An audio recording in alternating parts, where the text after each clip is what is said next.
Hai hai hai, selamat pagi anak-anak. Jumpa lagi dengan saya, Kak Siti. Nah anak-anak, sebelumnya Assalamualaikum warahmatullahi wabarakatuh. Kita hari ini akan belajar tentang tema 2, subtema 3, pembelajaran 1, yaitu tentang menyayangi tumbuhan. Apakah kalian sudah siap? Cekidot. Sebagai manusia, kita harus saling menyayangi sesama manusia. Selain itu, kita juga harus menyayangi tumbuhan. Tumbuhan telah memberikan banyak manfaat kepada manusia dan juga kita semua, karena kita semua termasuk manusia. Perbuatan menyayangi tumbuhan merupakan salah satu bentuk bersyukur kepada Tuhan Yang Maha Esa. Siti sangat menyukai bunga melati. Siti membeli bibit bunga melati. Dia ingin menanamnya di pot. Namun, Siti belum tahu cara menanam bunga melati.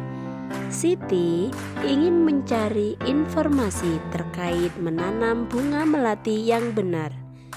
Kemudian, Siti pergi ke perpustakaan sekolah. Di sana, Siti menemukan banyak informasi yang dicarinya dari sebuah buku. Nah, anak-anak, bagaimanakah cara menanam bunga melati yang benar? Akan kita pelajari bersama-sama. Setelah Siti pergi ke perpustakaan, berikut cara perawatan bunga melati yang dibaca oleh Siti. Yang pertama, siapkan pecahan batu bata merah ataupun pecahan genting, susun di dasar pot. Nah, di sini Kak Siti mempunyai sebuah pot, di mana pot di sini sudah saya isi dengan batu bata merah. Secukupnya saja ya. Selanjutnya, yang kedua, campurkan pasir, tanah, dan pupuk kandang. Isikan sepertiga bagian dari pot yang kalian miliki. Untuk potnya sesuai yang kalian miliki saja ya. Kalau ada besar ya nggak apa-apa besar, kalau kecil juga nggak apa-apa pakai pot yang kecil. Nah, setelah tahapan yang 2 tadi, selanjutnya yang ketiga, yaitu masukkan bibit melati. Sisakan media lama agar tanaman dapat beradaptasi dengan media yang baru. Biasanya anak-anak, ketika kita membeli bibit tanaman ataupun bibit bunga, bibit tanaman apapun, itu sudah terdapat media. Nah, media bawaan dari tanaman tadi itu namanya media lama. Nah, ketika kita menanamnya, media yang lama jangan dibuang semua ya. Sisakan agar media yang baru dapat beradaptasi. Yang selanjutnya yaitu tambahkan campuran pasir, tanah, dan pupuk kandang. Sisakan 2 cm dari bibir pot agar mudah dalam menyiramnya. Nah, anak-anak, ketika kita merawat tanaman, kita harus menyiramnya setiap pagi ataupun sore. Nah, agar memudahkan kita dalam menyiram tanaman tersebut, maka bibir pot harus kita sisakan kira-kira 2 cm. Selanjutnya, dari buku yang dibaca Siti tadi, yang kelima yaitu pastikan tanaman dapat berdiri dengan kokoh. Yang keenam yaitu siram tanaman dengan air secukupnya. Jangan banyak-banyak ya. Nanti kalau kebanyakan air, tanamannya malah mati. Yang ketujuh yaitu bersihkan bagian luar pot dari kotoran. Yang dimaksud kotoran di sini yaitu jika pot terkena debu ataupun yang lainnya, potnya dibersihkan agar terlihat bersih dan nyaman dipandang oleh mata. Nah, anak-anak, tahapan yang ke-8 dari cara merawat bunga melati yaitu letakkan pot di tempat yang dingin agar tanaman selalu subur dan segar. Nah, itu tadi adalah hasil dari bacaan yang dibaca Siti di perpustakaan terkait tentang cara penanaman bunga melati. Selain cara menanam bunga melati, Siti juga ingin bisa bagaimana cara menanam bunga mawar. Dan Siti pun ingin pergi ke seseorang yang bisa menanam bunga mawar tersebut. Nah, anak-anak, jika kalian ingin mengetahui tata cara menanam bunga mawar ataupun bunga Desember ataupun bunga-bunga yang lainnya, silahkan kalian tanya kepada ayah, ibu, kakak, ataupun tetangga kalian yang mengetahuinya ya. Dan jangan lupa ketika kalian tanya, langsung praktekkan ataupun kalian catat ya, agar kalian lebih memahami tata cara menanam bunga mawar yang benar. Nah, silahkan ya anak-anak bertanya kepada siapapun. Tentukan hari, tanggal, jamnya, dan siapa yang kalian wawancarai. Sepulang wawancara, Siti melihat ada sebuah bunga yang ditanam dan tumbuh merambat. Namakan saja bunga tersebut bunga krokot. Panjang daunnya sekitar 1 sampai dengan 2 cm dan lebar daunnya sekitar 4 sampai dengan 6 cm. Siti dan teman-temannya mengukur daun tersebut. Sebelum mengukur daun tersebut, Siti dan teman-temannya belajar menggambar garis bilangan. Nah, anak-anak, yuk sekarang kita amati bersama garis bilangan di bawah ini. Garis bilangan dimulai dari angka 0 ya, jangan sampai lupa. Setelah angka 0, secara berurutan angka 1, 2, 3, dan seterusnya. Misalnya, kalian ingin menggambar garis bilangan di buku tulis kalian, maka yang pertama kalian harus menggarisnya dulu. Setelah itu, kalian tulisi di bawahnya angka 0 sampai yang kalian inginkan. Misalnya di sini sampai 10, berarti 0, 1, 2, 3 sampai 10. Nah, jika kalian menggambar garis bilangan, jaraknya harus sama ya, antara 0, 1, 2, 3 dan seterusnya itu harus sama. Ini namanya garis bilangan. Sekarang coba tuliskan angka yang seharusnya ada pada huruf di bawah ini ya. Nah, silahkan kalian menggambar garis bilangan di buku kalian masing-masing.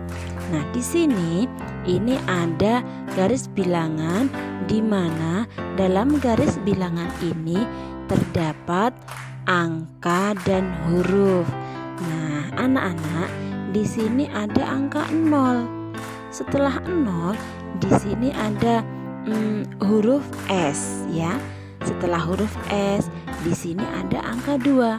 Nah, kira-kira angka berapa ya yang bisa menggantikan huruf S di sini?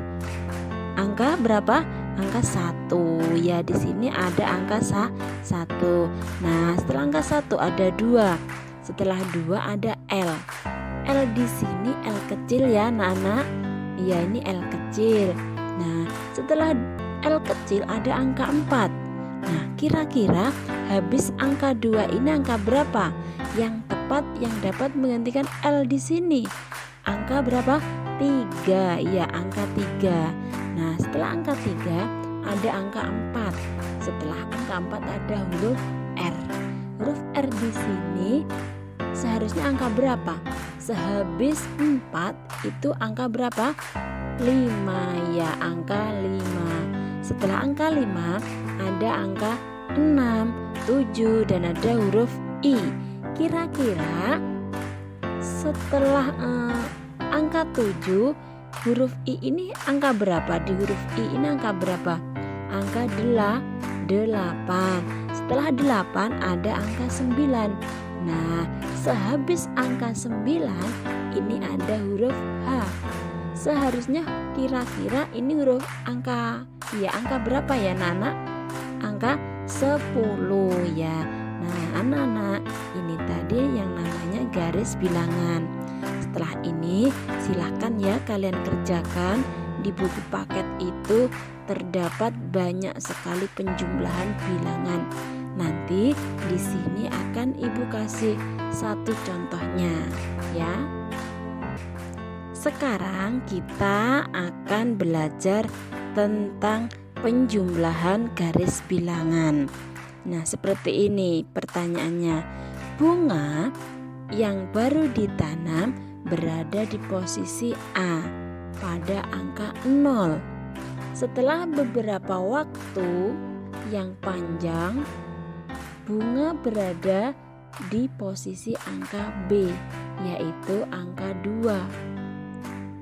Dari posisi A ke posisi B berpindah 2 satuan. Nah, dari sini kita dapat menulisnya, yaitu 0 ditambah 2 sama dengan 2. Itu tadi contohnya apa? Penjumlahan dalam garis bilangan. Nah, sekarang kita sama-sama menyelesaikan soal penjumlahan garis bilangan di bawah ini ya, anak-anak. Yaitu 4 ditambah 3 sama dengan titik. Jika ada soal seperti ini dan disuruh untuk menggunakan garis bilangan, langsung saja di buku tulis kalian menggambar garis bilangannya, yaitu garis bilangan dimulai dari angka 0 sampai angka 10 ataupun sesuai dengan permintaan soal. Nah, di sini ada angka 0, di sini 4, berarti dari 4 kita melangkah 4 satuan, yaitu sampai angka 4. Ini namanya titik A. Yang kedua yaitu dari angka 4 kita melangkah 3 satuan, yaitu sampai di angka 7. Nah, ini namanya titik B. Maka 4 ditambah 3 sama dengan 7. Sampai di sini bisa dipaham ya. Nah, sekarang untuk lebih kalian memahaminya, silahkan dikerjakan di buku paket kalian masing-masing. Di situ terdapat banyak sekali soal ya. Silahkan dikerjakan untuk menambah pemahaman kalian tentang garis bilangan. Siti sedang membantu ibu merapikan lemari baju. Di lemari ada beberapa kain batik yang dimiliki ibu. Siti memperhatikan motif yang ada pada kain batik tersebut. Ada bermacam-macam motif, antaranya daun dan bunga. Siti sangat tertarik dengan motif daun dan bunga. Setelah membantu ibu, Siti pun bergegas menggambar hiasan dengan motif tumbuhan. Nah, anak-anak, silahkan kalian menggambar motif apa yang kalian suka. Apakah motif tumbuhan, motif daun, bunga, hewan, ataupun sesuai imajinasi kalian. Nah, di sini dinamakan yaitu gambar imajinatif. Nah, jangan lupa ya, jika kalian menggambar, gunakan pula krayon ataupun pewarna, pensil warna, boleh juga pakai cat air biar gambar yang kalian buat itu lebih menarik dan lebih indah untuk orang yang memandangnya. Nah, itu tadi anak-anak. Semoga video yang Kak Siti tampilkan tadi dapat bermanfaat untuk kalian semua ya.